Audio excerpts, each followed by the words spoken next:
លោកគ្រូសូមជម្រាបលាសិនហើយជួបគ្នានៅព្រឹកថ្ងៃស្អែកបន្តទៀតបាទវិទ្យុឯករាជ្យ FM វិទ្យុរបស់លោកអ្នក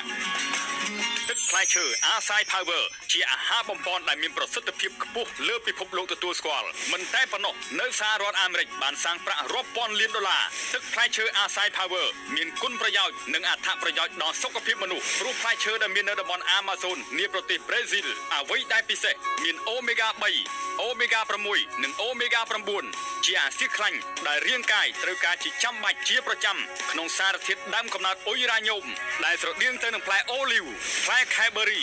មានកម្រិតអូរ៉ាខ្ពស់មានសមត្ថភាពបង្ការរោគមហារីកបានយ៉ាងមានប្រសិទ្ធភាពជួយការពារប្រយុទ្ធប្រឆាំងនឹងជាមួយជំងឺមួយចំនួនដូចជាមហារីកគ្រប់ប្រភេទរលាកថ្លើម ABC សម្រួលសរសៃឈាមនិងកាំងបេះដូងទឹកនោមផ្អែមលើឈាមបន្សាបជាតិពុលបញ្ចុះជាតិខ្លាញ់ជំងឺសួតនិងបេះដូងរលាកតម្រងនោមបង្កើនធម៌ពលផ្លូវភេទរោគស្ត្រីជួយជួសជុលកោសិកាដែលខូចក្នុងសរីរាង្គកាយឲ្យបានល្អប្រសើររលាកច្រមុះបំពង់ករ៉ាំរ៉ៃរលាកក្រពះពោះវៀនរ៉ាំរ៉ៃជាពិសេសធ្វើឲ្យអាយុវែងក្មេងជាងវ័យកម្លាំងមាំមួនទំនាក់ទំនងសាកសួរពីគ្រូយោបល់ជាមួយលោកគ្រូ Net ឈើផ្ទាល់តាមវិទ្យុឯករាជ្យ FM 98.50 MHz ក្នុងកម្មវិធីខ្ញុំដឹងអ្នកដឹងមានផ្សាយផ្ទាល់ចាប់ពីម៉ោង 7 ដល់ម៉ោង 9 យប់រៀងរាល់ថ្ងៃឬតាមរយៈទូរស័ព្ទ010 877 456 066 877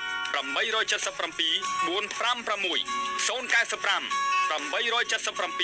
456 088 78 77 456ឬក៏អញ្ជើញមកតាមអាស័យដ្ឋានអាកាសយានដ្ឋានពោធិ៍ចិនតុងផ្លូវមហាវិថីសហព័ន្ធរុស្ស៊ីផ្ទះលេខ A21 A23 សង្កាត់ចំចៅខណ្ឌពោធិ៍សែនជ័យនៅត្រង់ចំណតរថយន្តក្រុងទី45ខ្សែទី3អ្វីដែលមិនអាចបំភ្លេចបាននោះគឺទឹកផ្លែឈើដែលមានលក់នៅក្នុងឱសថស្ថាន Nature Goodness